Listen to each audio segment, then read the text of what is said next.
اچانک رات گئے کیا ہوا یہ؟ اچانک سے خبریں آنا شروع ہوئیں غیر مصدقہ طور پہ. پھر جب پاکستان کے فورن آفس نے اس کی تصدیق کی تو پھر اندازہ ہوا کہ ہمارا ہمسایہ ملک ہی ہمارے اوپر چڑھ دوڑا ہے. جی یہ بڑے ہی حیران کن ہے. تمام جو سفارتی ایکسپرٹس ہیں وہ اس پہ حیران ہیں کہ کیونکہ یہ ایک سٹیٹ ٹو سٹیٹ بڑی اگلے نیکسٹ لیول کی یہ ایک دخل اندازی تھی کہ یہ جو واقعہ پیش آیا ہے کہ ڈرونز اور میزائل کے ساتھ بالکل بارڈر کے ایریے پہ نہیں، پاکستان کی بارڈر کے 50 کلومیٹر اندر آ کر یہ حملہ کیا گیا.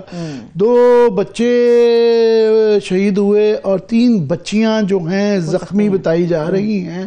یہ کوئی 80 کلومیٹر پنجگور جو کہ ایک بڑا بلوچستان کا شہر ہے، یہ وہاں پہ یہ واقعہ ہے 50 کلومیٹر بارڈر سے اندر.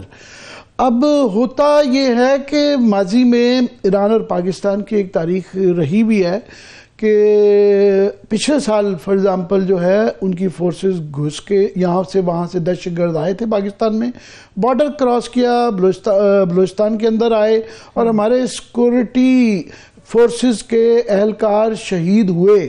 یہ اپریل پچھلے سال کا واقعہ ہے، پر ہم نے اس کو سفارتی طور پہ ڈیل کیا، ہم نے تحمل کا مظاہرہ کیا.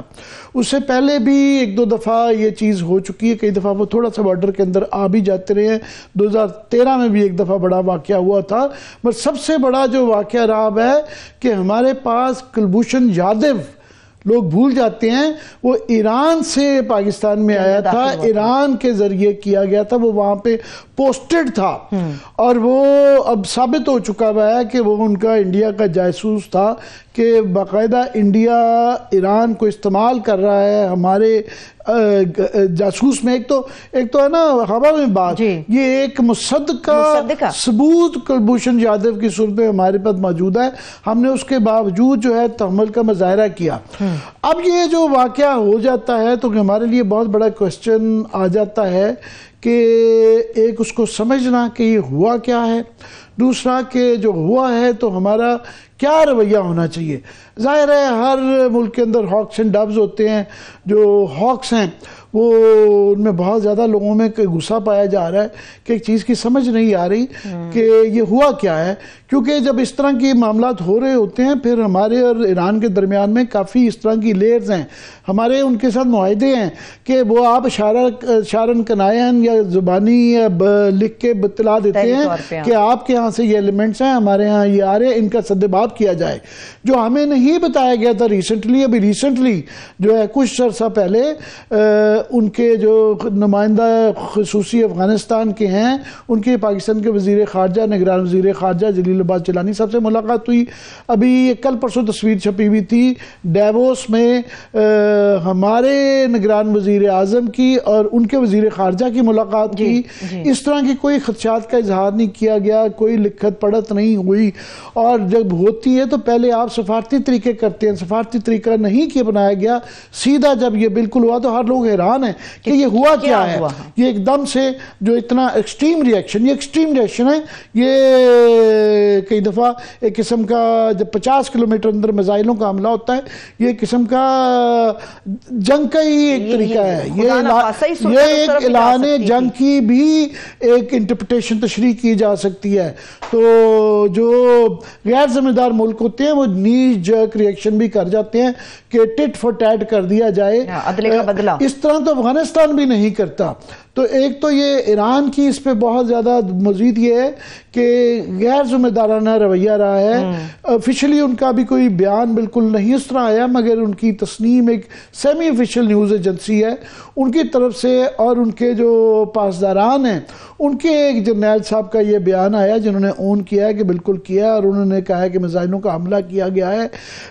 ان کی طرف سے کوئی ابھی نہ معافی مانگی گئی ہے، نہ شرمندگی کا اظہار کیا گیا ہے، نہ بھی ایکسپلینیشن دی گئی ہے، بلکہ اس کو لوور لیول پہ جسٹیفائی کرنے کی کوشش کی گئی ہے.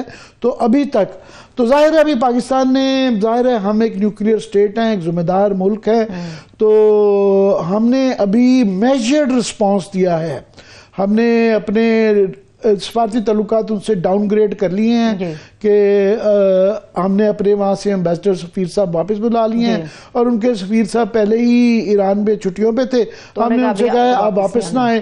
فی الحال ان کے ساتھ باقی جو بائی لیٹرل میٹنگ سیٹنگز کی ملاقاتیں جو تھیں وہ تمام معطل کر دی ہیں فی الحال، اور فی الحال روک دیا ہے سب چیزوں کو. اور ہم نے ان کے امبیسڈر کو فارن آفس میں بلایا ہے اور ایکسپلینیشن مانگی ہے، اور یہ بھی جو کمیونیکے جو پریس ریلیز جو آئی ہے فارن آفس کی طرف، یہ کہا ہے کہ ہم اپنا رائٹ ٹو رسپونڈ ریزرو رکھتے ہیں. ہم اپنے وقت پہ دیکھ کے سوچ کے اس میں پھر ہم بتائیں گے کہ ہم اس کے بدلے میں کیا کریں گے.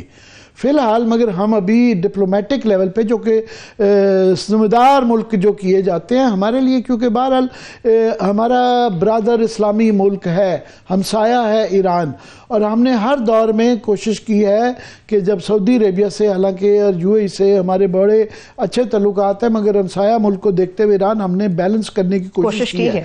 اور اس لیے ابھی بھی میجرڈ وہ رکھ رہے ہیں کہ میرا خیال ہے دو طریقے ہیں نا، ایک تو یہ ہے کہ فوراً ایک نی جرک ریئیکشن کر دیا جائے، مگر میں سمجھتا ہوں یہ عقل مندی کی بات ہے کہ بالکل ہم یہ سمجھ لیں کہ یہ ہوا کیا ہے اور اس کے پیچھے ایرانین کیا رسپانس دیتے ہیں.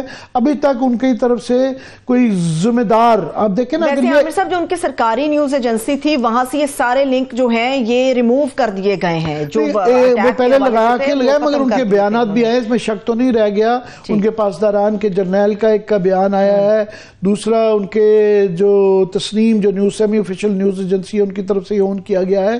ابھی مگر انہوں نے کوئی اس کے ایکسپلینیشن نہیں دی، کوئی معافی نہیں مانگی، کوئی اس پہ شرمندگی کا اظہار نہیں کیا، تو یہ غیر ذمہ دارانہ رویہ. چلیے اس کے اندر ہم شامل کر لیتے ہیں. اس وقت ہمارے ساتھ سینئر سیاستدان ہیں، تجزیہ کار ہیں، انٹرنیشنل افیئرز کو ان سے میرا خیال ہے بہتر کوئی نہیں جانتا. سینیٹر مشاہد حسین سید صاحب ہمارے ساتھ موجود ہیں.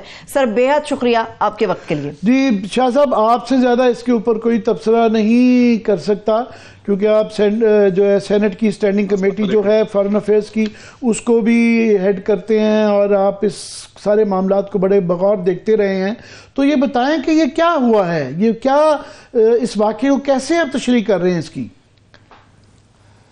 السلام علیکم جی، اور آپ کے ویورز کو بڑا السلام علیکم. اور بلکہ ابھی تک یہ مجھے اس کی منطق سمجھ نہیں آ رہی کہ جب ہمارے تعلقات اتنے بہتری کی طرف جا رہے تھے، خوشگوار بلکہ میں کہوں گا، اور ایون فوجی تعاون بھی ہوا، انٹیلیجنس کوآپریشن بھی چل رہی تھی، بارڈر مینجمنٹ ایشوز بھی ریزالو ہو رہے تھے، اس خطے میں ہلا ہوا ہے، جنگ ہو رہی ہے فلسطینیوں کی آزادی کے لیے غزہ میں اسرائیلی جارحیت کے خلاف. اس وقت جو ہیٹرک آف حملے جو کیے ہیں انہوں نے، عراق، سیریا، پاکستان، اور پاکستان کو بھی اس میں شامل کر لیا ہے، تو وہ 72 گھنٹے کے اندر یہ عراق اور سیریا کے بعد پاکستان کے اندر کر دیا گیا ہے. 72 گھنٹے میں یہ 3 ملکوں کے ساتھ کے اوپر حملہ کیا گیا ہے.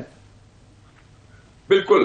اور آپ دیکھیں نا، مجھے تو لگتا ہے کہ اور یہ حملہ 1 گھنٹے کے بعد ہوا جب فارن منسٹر ایران اور پاکستان کے پرائم منسٹر کیئر ٹیکر کی ملاقات ڈاوس میں ہو رہی تھی. تو لگتا ہے کہ ایرانین جو ڈیپ سٹیٹ ہے، ہر ملک کی کوئی ڈیپ سٹیٹ بھی ہوتی ہے، اسٹیبلشمنٹ بھی ہوتی ہے، ان کی جو ڈیپ سٹیٹ ہے جس میں وہ پاسداران ہیں، ریولوشنری گارڈز، انہوں نے لگتا ہے کوئی ایسا ایکشن کیا ہے جس میں بالکل ہی ٹریگر ہیپی طریقے سے کیا ہے، اور بہت پاکستان اور ایران کے تعلقات کو بلکہ کافی حد تک خراب بھی کیا، اور اعتماد کا فقدان بھی ہو گیا. اور اس سے خاص طور پہ جو پاکستان ایران کے جو اچھے تعلقات کی طرف ہم جا رہے تھے، بہت بڑا دھچکا لگا ہے. لیکن میں خوش ہوں کہ پاکستان کی طرف سے ایک میچور اور میجرڈ رسپانس رہا ہے. جیسے آپ نے ٹھیک کہا کہ نی جرک ریئیکشن نہیں ہوا، کیونکہ ہم کوئی 3 فرنٹ سچویشن نہیں کھول سکتے کہ 4 نیبرز میں سے 3 سے آپ کی تعلقات خراب ہوں، بھارت، افغانستان اور ایران. لیکن ایک ہے کہ ایران کے اندر کچھ ایشوز چل رہے تھے، کیونکہ ان کے لیے وہ کرمان میں پچھلے مہینے ان کے قاسم سلیمانی کی برسی پر حملہ ہوا، جو کلیم کیا اسلامک اسٹیٹ آف خوراسان نے، جس میں 100 سے زیادہ لوگ کیجولٹیز ہوئی. پھر اس سے پہلے آپ کو پتہ ہے ان کے جو نیوکلیئر سائنٹسٹ تھے، جو فادر آف دا ایرانی نیوکلیئر پروگرام کرتے تھے، محسن فخری زادے، ان کو غالباً اسرائیلی انٹیلیجنس یا امریکز نے ان کو مار دیا. تو کوئی بریچ آف سیکیورٹی ان کے اندر ہوتی رہی ہے. خیر اس کا پاکستان سے تعلق تو نہیں تھا، لیکن وہ